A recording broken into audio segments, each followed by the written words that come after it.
Hello everyone. तो आज हम लोग पढ़ेंगे क्लास 8 का जेसीईआरटी मैथ 5.1 एक्सरसाइज। ठीक है। चैप्टर का नाम क्या है? संख्या के साथ खेलो या संख्या के साथ खेलना। संख्या के साथ खेलेंगे। ठीक है। यहाँ पे मुख्य रूप से ABCD के अक्षर होगा। क्या होगा? ABCD के अक्षर होगा। उस अक्षर का हमें वैल्यू ज्ञात करना है। ठीक है। जैसे मान लो कि ए, जैसे कहीं पे दिया रहेगा AB गुना BQ गुना BCD, ये आ गया।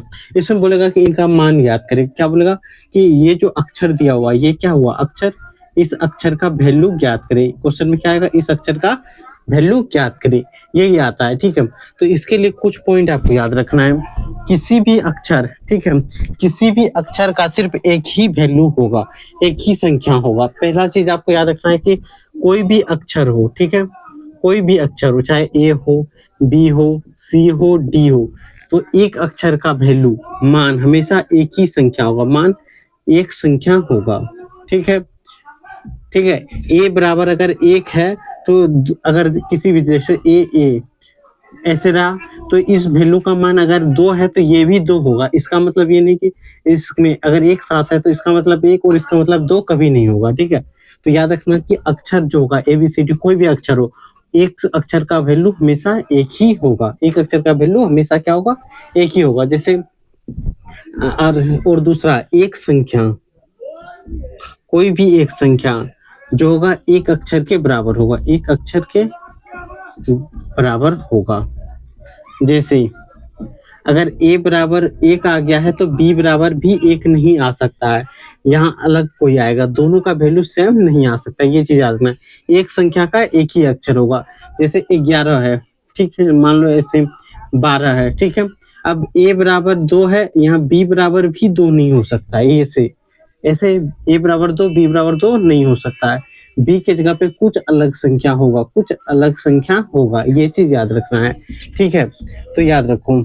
आपको इकाई दहाई पढ़ने आता है तो देखो, कभी भी अगर आपको दिखे ABC ऐसे दिखे तो इसको पढ़ना है इकाई दहाई सैकड़ा। तो सैकड़ा में मतलब 100, यानी इसको लिख सकते हैं 100A। क्या लिखेंगे? 100A। क्यों? इकाई दहाई सैकड़ा आ रहा है इसीलिए लिखेंगे 100A।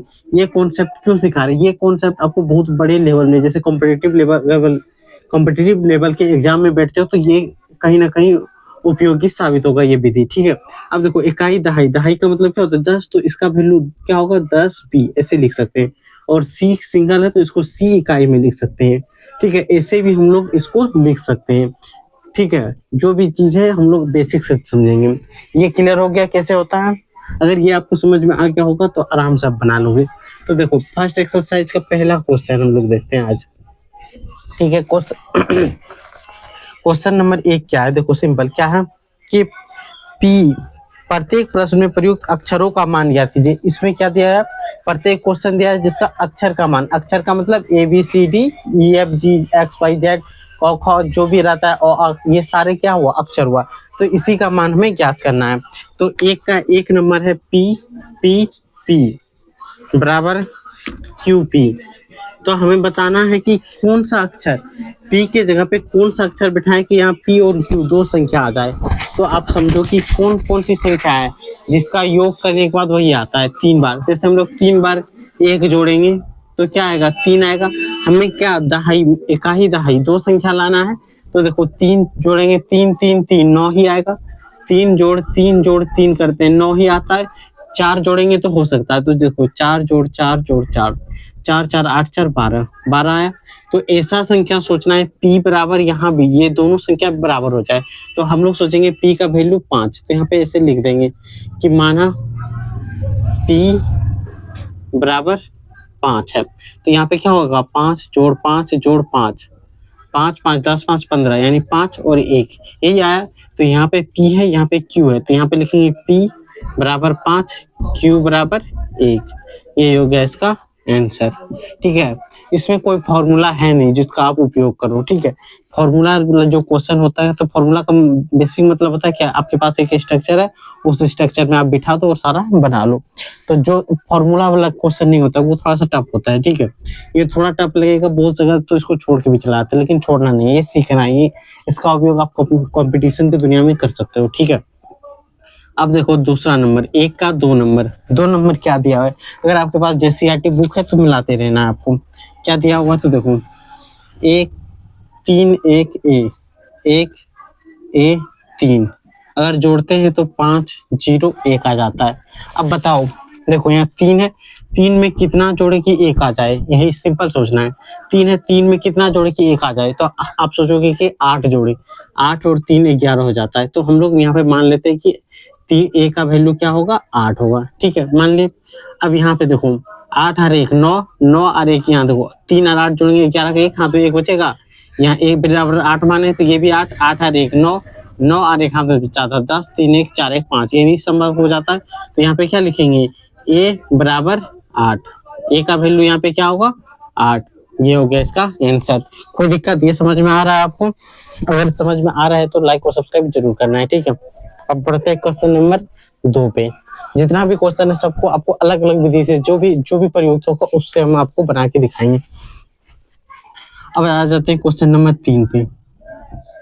ठीक है, क्वेश्चन नंबर 3 क्या है, 4 5 3 पी प्लस 2Q, यही है। तो सिंपल हमें जो संख्या है उसी का वैल्यू निकालना है। तो हमें क्या है, पी और क्यू का वैल्यू, तो यहाँ लिख दो पी, यहाँ लिख दो क्यू। क्या होगा, अब जैसे देखो 5 और यहाँ 2 जोड़ है, यानी 5 में क्या जोड़े जो 2 आ जाए। तो हम लोग सिंपल 5 और 7 जोड़ेंगे तो क्या होगा, 12 होगा। होगा कि नहीं? और भी संख्या है लेकिन सिंगल डिजिट लेना है, यहाँ पे मान संख्या लेना है। ठीक है, अंक नहीं लेना है, संख्या लेना है। संख्या कहाँ से होता है, 0 से लेकर 9 तक। कहाँ से होता है, 0 से 9 तक। अब बोलोगे कि सर यहाँ 17 ले ले, 17 5 22 कर देंगे, नहीं, संख्या लेना है। क्या लेना है, संख्या। 0 से 9 तक हमें सोचना है कि इसका वैल्यू क्या होगा। तो यहाँ से हम लोग सोचेंगे 7 5 12 हो गया, 4 3 7 और एक हाथ में बचा था 8। यहाँ से हमारे पास पी का वैल्यू क्या आएगा, 7, और यहाँ क्यू का वैल्यू कितना आएगा, 4 3 7 और एक हाथ में बचेगा 8, यानी 8। पी बराबर 7, क्यू बराबर 8। और वैल्यू हो सकता है, और कुछ हो सकता है। अगर हम लोग 7 5 12 कर दिए और कुछ 8 रखेंगे, 8 5 13 हो जाएगा, नहीं होगा। तो यही फाइनल वैल्यू होगा। हो सकता है कि कहीं पे पी और क्यू का वैल्यू 2 आ सकता है, कहीं पे 3 भी आ सकता है, कहीं पे 4 भी आ सकता है। 4 मान बैठाने पर भी ये सुटेबल हो जाएगा, तो वहां पे हम लोग 4 मान में वैल्यू आंसर में क्या होगा, चारों मान हो जाएगा। ठीक है, जैसे कि क्वेश्चन आ जाएगा कि पी और क्यू का कितना मान संभव है, तो आपको वहां पे दिखाना पड़ेगा। तो इसको मिटाते हैं, तब तक आप एक बार लिख लो। अगर समझ में आ रहा हो तो लाइक और सब्सक्राइब जरूर करना है। और झारखंड के बोर्ड के जो भी स्टूडेंट हो उन्हें तो जरूर करना है। कोई भी डाउट हो तो कमेंट बॉक्स में आप जरूर पूछ लेना है। ठीक है, उसका जवाब टेलीग्राम में आपको छोटे से वीडियो में आपको जरूर देंगे। उसका नाम क्या है, तो टेलीग्राम का नाम आपको याद रखना है, एजुकेशन विद MKC, जो डिस्क्रिप्शन में भी दिया हुआ है। ठीक है, इसमें आपको छोटा सा, जैसे मान लो बहुत बड़ा क्वेश्चन है, जैसे मान लो इतना बड़ा क्वेश्चन बन रहा है, आपको इतना छोटा दिक्कत है, तो यहीं पे अच्छे से समझा के शॉर्ट वीडियो बना के आपको टेलीग्राम पे दे देंगे। उसके लिए आपको चैनल को सब्सक्राइब करना पड़ेगा। ठीक है, क्वेश्चन नंबर 4, क्वेश्चन नंबर 4 देखो, 8P और प्लस 99, क्या है, 8P 9 9। ठीक है, जब इसको जोड़ते हैं 6QR, ये आ जाता है। तो हमारे पास क्या की संख्या है, PQR है, तो यहाँ लिख देंगे PQR। अब यहाँ पे वैल्यू रखना है। ठीक है, अब देखो 9 और यहाँ 16 है, कौन सी संख्या जोड़े, तो आप बोलोगे P बराबर अगर 7 रखते हो तो 9 7 16 हो जाता है। ठीक है, और 9 8 17 और 1 18 हो जाएगा। देखो P बराबर हम लोग 7 रख लेते हैं, तो यहाँ पे जैसे ही रखेंगे 7 और 9 कितना होगा, 16, 16 6 हाथ में कितना बचेगा, 1, 8 और 9 17 और 1 18, यानी 18 हो गया। यानी यहाँ से P का वैल्यू कितना आया, 7, तो यहाँ बैठा देंगे 7। अब देखो यहाँ पे Q का वैल्यू क्या है, Q 2 नंबर में 8 है, तो Q बराबर 8 लिखेंगे। और R का वैल्यू, यहाँ देखो R है, यहाँ भी R है, R का वैल्यू 1 है, तो यहाँ बैठा देंगे 1। ये बन गया यहाँ पे आंसर। ठीक है, क्वेश्चन नंबर 5, क्वेश्चन नंबर 5 देखो क्या है, तो सिंपल आप समझो कि 6PQ 7 1 2 4 5, ये चीज है। ठीक है, अब समझो, अब Q का वैल्यू क्या रखें, यहाँ पे 7 है, तो Q में क्या जोड़े कि ये 15 आ जाए। तो आप सोचो Q में अगर 8 जोड़ेंगे तो 8 7 15 होता है, यानी 15 आ जाएगा। Q बराबर 8 रखेंगे। ठीक है, सिंपल, क्यू बराबर 8 होगा। अब पी और क्यू को जोड़ेंगे, क्यू का वैल्यू तो 8 है, यहाँ पे देखो छोटा सा अगर 8 लिख देते हैं, ठीक है। पी का वैल्यू कितना रखिए जो कि 4 आ जाए, ठीक है। 8 7 15, हाथ में एक भी बचा है, इसको भी ध्यान में रखना है कि एक हाथ में बचा है, 8 1 9 हो गया, और यहाँ पे कितना रखे 5 रख देते हैं, 9 5 14, यानी P इज इक्वल टू कितना होगा 5, सिंपल है। अब 9 5 14 का 4 हो गया, अब बचा कितना 1। अब 6 और P को जोड़ने के बाद 12 आना चाहिए, एक हाथ में भी बचा था, यानी ये 7 हो गया। अब क्या रखें, इसका वैल्यू 5 रख लेंगे, 7 5 12, यानी P इज इक्वल टू क्या होगा 5, तो पहले यहाँ तो 5 आ चुका है, तो यहाँ भी 5 है, तो हमारे पास क्या आ गया P बराबर 5, Q बराबर 8। और कोई वैल्यू हो सकता है, देखो जैसे 7 7 नहीं होगा, 8 ही होगा, तो यही वैल्यू इसका आंसर हो गया। समझ में आया कैसे बनता है, एकदम धीरे धीरे आप लिख लेना है, नहीं समझ में आए तो यहाँ पे भी आप लिख सकते हो, ठीक है। जो भी सोचोगे आप यहाँ पे लिख लेना है, जैसे जैसे आप लिखोगे उतना ही तेजी से आप बना पाओगे, ठीक है। क्वेश्चन नंबर 5, यहाँ तो 4 हो गया, 5 हो गया, अब 6 में आ गया, 6 नंबर गुना है 2a गुना a। जब गुना करते हैं तो a आ जाता है और यहाँ 12 आ जाता है। देखो इसके लिए एक और विधि है, a का मान वही रखना है जिससे ये गुना करे और वही आ जाए।